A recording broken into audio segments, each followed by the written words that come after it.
Welcome everyone to Ars Divina. This is a video series that explores the connection between theology and art. I'm your host, Corey Dixon, and today we're going to talk about Augustine and John Donne on the topic of waywardness and return. So we are finite and fallible people. We stray on our journey to God and we struggle strongly with sin. So what will it take to bring us back? That depends on where each of us stands in our relationship with God and our readiness to change. Someone who knows about living a life of waywardness and returning to God is Augustine. Augustine is the most prolific and influential father of the Western Church and has been named a doctor of the Church. He was born into a family of mixed faith. He had a pious Christian mother, Monica, and a pagan father who only converted on his deathbed. During his young adult life, Augustine strayed from his Christian upbringing. He took a lover, he had a child with her, and he fell into Manichaeanism, which is a Persian dualistic religion. Eventually, he came back to the church under the influence of his mother and his mentor, Ambrose. And later, he became the bishop of Hippo Regius in North Africa.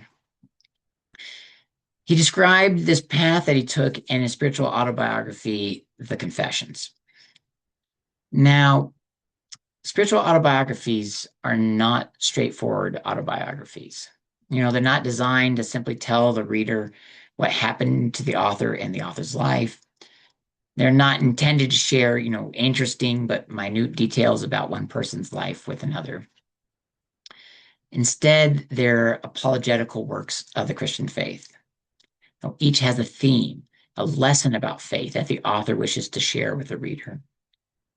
So Augustine's theme in his Confessions is waywardness and return, tracking the path of straying from God and finding one's way back to God. This, Augustine thinks, is a common human path.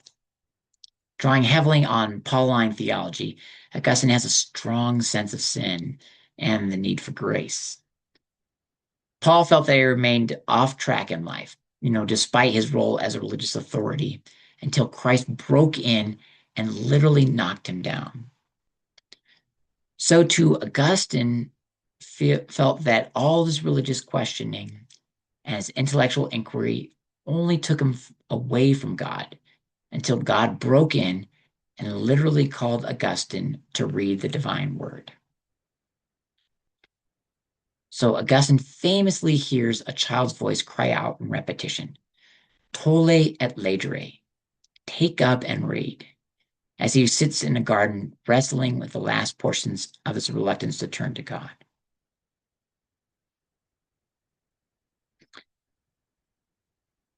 At once my countenance changed, and I began to think intently whether there might be some sort of children's game in which such a chant is used.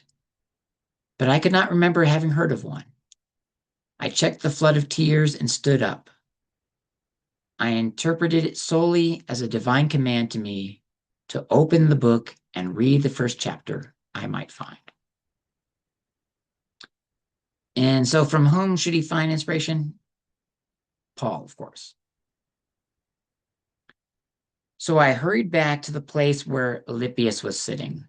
There I put down the book of the apostle. When I got up, I seized it, opened it, and in silence read the first passage on which my eyes lit. Not in riots and drunken parties, not in eroticism and indecencies, not in strife and rivalry, but put on the Lord Jesus Christ and make no provision for the flesh in its lusts. I neither wished nor needed to read further. At once, with the last words of the sentence, it was as if a light of relief from all anxiety flooded into my heart. All the shadows of doubt were dispelled. So here in his letter to the Romans, Paul is admonishing his fellow Christians to love one another. They should do this, he urges them, because the time of the salvation is almost upon them, and they need to throw off the works of darkness and put on the armor of light. Paul emphasizes it's the hour now for you to wake from sleep. So it's fitting that this is the passage that Augustine reads as he seeks guidance on how to live his life following his spiritual awakening. All right. Well, Augustine's path is his own, but all of us, in one way or another, to a greater or lesser degree, struggle to enter relationship with God. We look everywhere for happiness. We seek it in all sorts of worldly goods: pleasure, power, honor, wealth. But we fail to realize that these provide ephemeral fulfillment, and only God will truly satisfy the emptiness in us. As Augustine puts it in one of his most famous lines, he wrote, "Our hearts are restless until they rest in you."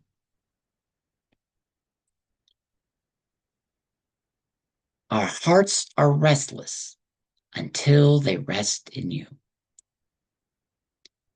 We perpetually roam, seeking to fill the emptiness we feel inside.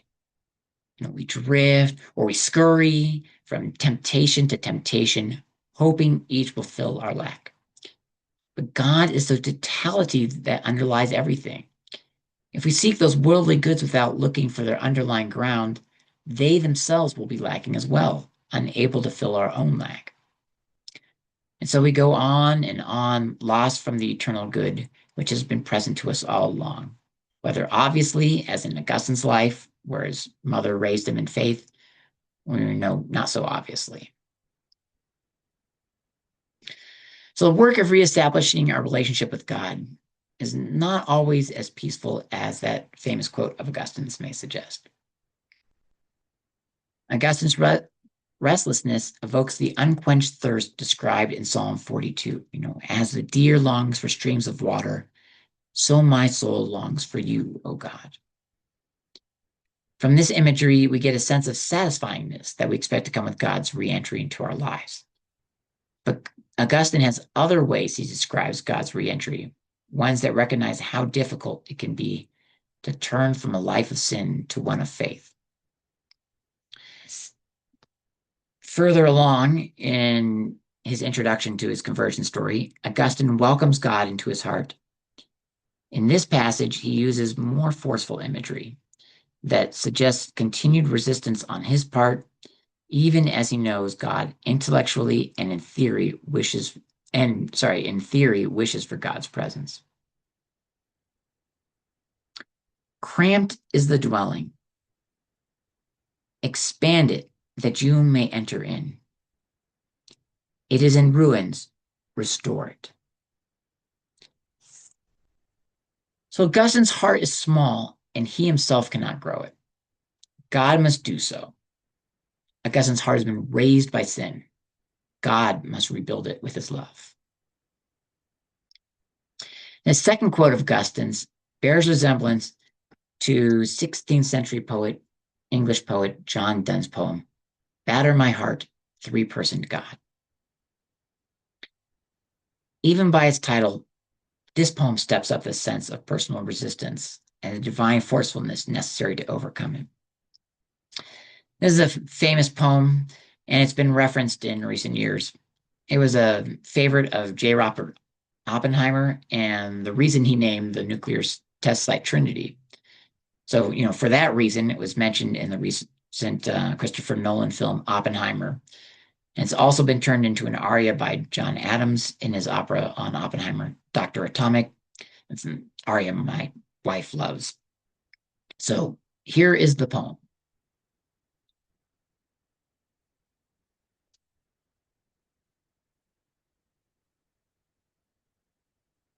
Batter my heart, three-personed God.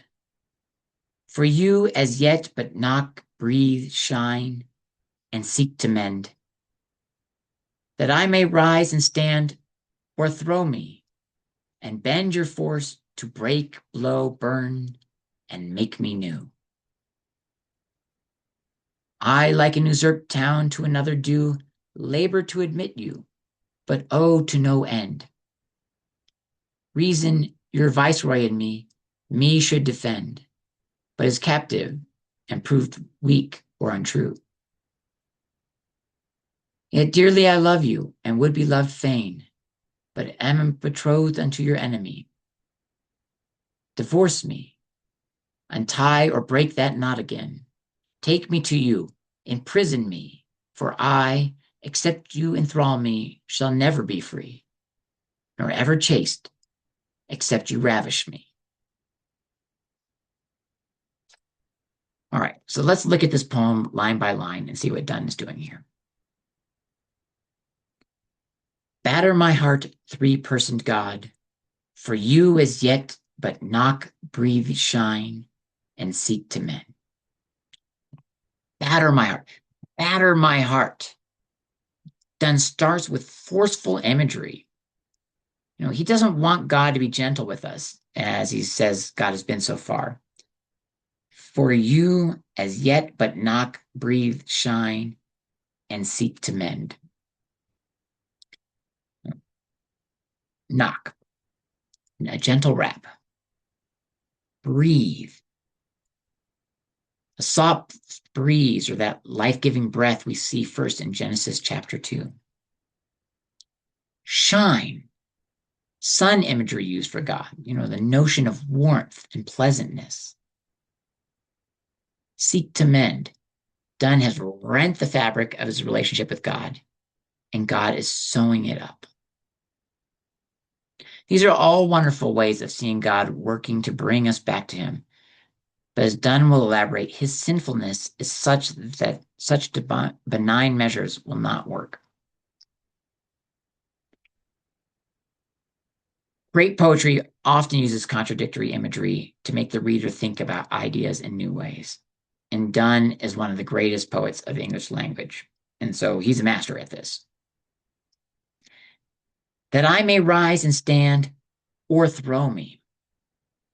He wants to stand upright with spiritual rectitude, but to do that, he needs to be thrown down.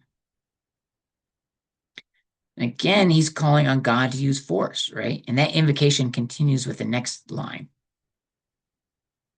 Bend your force to break, blow, burn, and make me new. So here in the fourth line, we have another list, one that parallels the list of actions in the second line, but with stronger actions, right? So break. Instead of knocking, he wants God to break in. You can imagine a forceful pounding on the door that results in the splintering of wood. Blow. This is no gentle breeze here. This is a gale force wind. We might even call to mind the imagery of the rushing wind rending the mountains and crushing rocks as Elijah cowers in the cave. Burn. Forget peaceful sunshine. The sun here is blazing and scorching the earth. Or alternately, this is a raging fire. Again, we might think of the story of Elijah, either seeing the fire from the cave or from the passage just before it, calling heavenly fire down from the water soaked upon his water soaked offering, fire hot enough to burn up the very stones of the altar. Make me new. Donne doesn't just want his tear patched up. He wants to be completely rewoven. So then Donne gets into his main image of the first portion, and we understand that first line better. I, like an usurped town to another do, labor to admit you, but owe to no end. So he's a walled town held by an occupying force.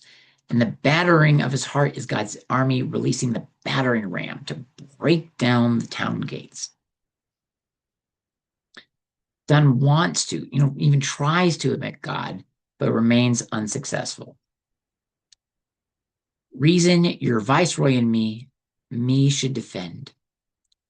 So reason is God's regent in the city of Donne and should have resisted the enemy force, but is captive and proved weak or untrue. So God's regent has been taken prisoner and either cannot resist the forces of sin or colludes with them. All right, So Donne's structure shows that this is a Petrarchan sonnet. After the first two quatrains of an A-B-B-A rhyme scheme, he enters the last sestet of C-D, C-D, C-C. And so with that entrance into the sestet comes the turn. We can see this by the wording Donne uses. Yet dearly I love you and would be loved fain. The word yet, signals that signals that there's a change occurring. Up until now, Donne has described the resistance he has put up against God. But here he declares he loves God and wants to be with him. Nevertheless, there remains a problem. But am betrothed unto your enemy. How can you remain faithful to God when he's engaged to Satan? And so he calls on God to undo this attachment to sin with whatever force is necessary. Divorce me, untie or break that knot again. So if he's engaged to Satan, he calls on God to force a divorce. The nuptial knot that binds him to sin, he asks God to untie. Or if, like the Gordian knot, it proves to be too tangled, just to break it. Right? All right. Wrapping up his plea, Donne again uses contradictory imagery to further his point. Take me to you, imprison me, for I, except you enthrall me, shall never be free. No, so to achieve true freedom, the freedom from sin, Donne needs God to hold him captive. Nor ever chaste, except you ravish me. This may be difficult to hear, but to be faithful and pure, he needs God, in essence, to rape him. There's no question of the intensity Donne feels is necessary on God's part to hold him devoted. Capture, rape, these are shocking images that describe the strength God must impose on Donne to keep him true. So we see in this poem a furthering of that second quote from Augustine by overturning the imagery Augustine uses. Augustine calls on God to raise the ruined towers of his heart. Donne pleads with God to assault his heart, to lay siege to it, not to shoot arrows of love at it, but to catapult boulders of love to crumble its stony walls.